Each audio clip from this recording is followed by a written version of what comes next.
ఉండకూడదు. కౌలు రైతులకి స్వయాన డబ్బులు ఇచ్చిన వాడిని. నేను కోరుకుందా ఏంటి? మీ భవిష్యత్తు బాగుండాలి.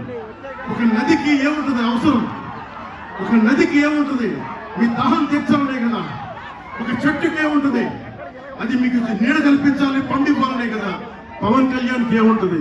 మీరు భవిష్యత్తు బాగుండాలి.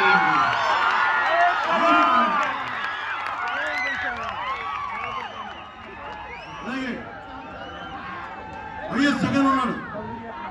బీసీ కులాలని అన్ని శక్తి బలిజ సామాజిక వర్గం కానీ యాదవ, గౌడ, రజక అన్ని సామాజిక వర్గాలు కూడా మీరు కూడా ఆలోచించండి.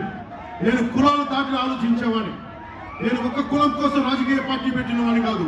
నేను కులం నాయకుడిని కాదు. నా దేశం కోసం, నా నేల కోసం, నా రాష్ట్రం కోసం నడుపుతున్న వ్యక్తిని. ఒక నా కులం కోసం రాదా? అలాంటి నేను చెప్తున్నా. ముఖ్యంగా బీసీ కులాలు చెప్తున్నాను. 34% స్థానిక పదవులు మీకు పర్సంటేజ్ ఉంటే ఎన్నికల్లో మీకు 24% చేశారు.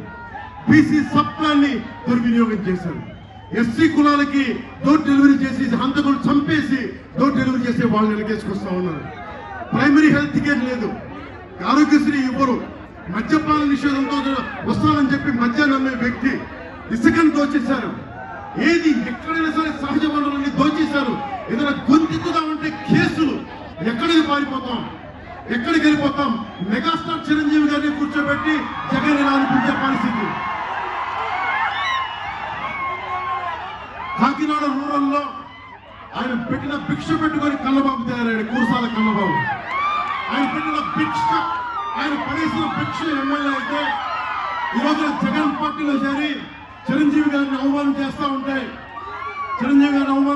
ఉంటే కూర్చొని పక్కన కూర్చొని ఉన్నాడు కురసాల కన్నబాబు.